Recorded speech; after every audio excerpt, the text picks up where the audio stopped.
কেউ যদি বিড়ালকে মেরে ফেলে অথবা কষ্ট দেয় তার জীবনে এই ক্ষতি অবশ্যই আসবে। মনে রাখবেন, বিড়ালের বদদোয়া আল্লাহর কাছে কবুল হয়ে যায়। নবীজি বলছেন, ইত্তাকি দাওয়াতাল মাজলুম, অবশ্যই মাজলুমের দোয়া কবুল হয়। দেখেন, গত কয়েকদিন আগে দেখলাম যে একটা বিড়ালকে খাঁচার মধ্যে বন্দি করে নিচে কাঠ জ্বালিয়ে তাকে দুনিয়া থেকে বিদায় করে দিচ্ছে।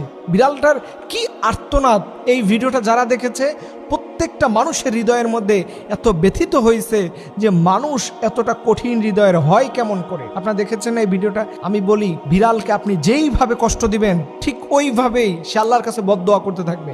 আপনি যদি তাকে খাবারে কষ্ট দেন, আপনার জীবনে খাবারের কষ্ট আসবে।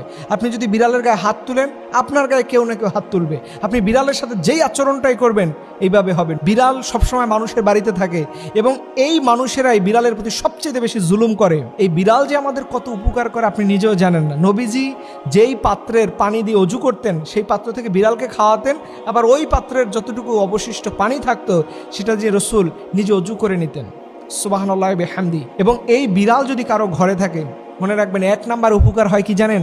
সেই ঘরের মধ্যে জিন থাকে না। জিন যে আমাদের ঘরের কি ধরনের বাসা বেঁধে থাকে আমাদের এলাকায়, আমাদের বাড়ির আশেপাশে, এই জিনের হাত থেকে বাঁচতে চাইলে অবশ্যই বাড়িতে বিড়াল পুষবেন। দ্বিতীয় নাম্বার হচ্ছে আপনার ঘরের ভাইরাস দূর করে। এই যে আমাদের ঘরে ইঁদুর থাকে, তেলাপোকা থাকে, এই তেলাপোকা আর ইঁদুর যে কি ধরনের রোগ আমাদের ফ্যামিলিতে, আমাদের পরিবেশের জন্য ক্ষতির কারণ হয়ে থাকে, এই তেলাপোকা ইঁদুরের হাত থেকে বাঁচতে অবশ্যই আপনার ঘরকে পরিষ্কার, আপনার ঘরকে পবিত্র রাখতে, পরিষ্কার রাখতে অবশ্যই বিড়াল পুষবেন, কারণ বিড়াল ভাইরাস দূর করে দেয়। 3 নাম্বারে, এবং চিকিৎসা বিজ্ঞান বলেছে বিড়াল দেখলে একটা মনে প্রশান্তি আসে। দেখবেন, বিড়াল দেখে আপনার কখনো মেজাজ খারাপ হয়েছে? আপনি বলতে পারবেন না। বিড়াল যে খুব নম্র ভদ্র টাইপের প্রাণী, ওকে দেখলে আপনার মন মস্তিষ্ক প্রশান্তি আনে।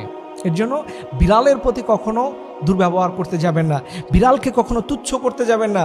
মনে রাখবেন, প্রত্যেকটা প্রাণীরই একটা বদদোয়া আছে। সে তার রবের কাছে যদি আপনার বিরুদ্ধে অভিযোগ দেয়, দুনিয়া শেষ। এর জন্য মনে রাখবেন, যেই অবস্থায় থাকেন না কেন, খবরদার বিড়ালের উপরে জুলুম করতে যাবেন না, বিড়ালের উপর অত্যাচার করতে যাবেন না, বিড়ালের ক্ষতির কারণ হবে না। কারণ নবীজি বলছেন, এই বিড়ালকে আমি এত বেশি পছন্দ করতাম। বিড়াল হচ্ছে পবিত্র আর কুকুর হচ্ছে অপবিত্র।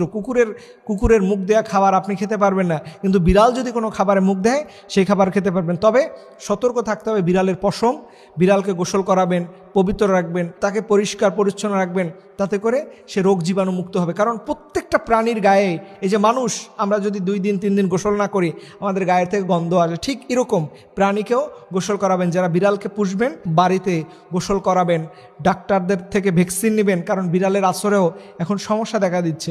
এর জন্য প্রিয় ভাইদেরকে অনুরোধ করে বলবো, আমরা জীবনে যতদিন বেঁচে থাকবো প্রাণীর প্রতি, পরিবেশের প্রতি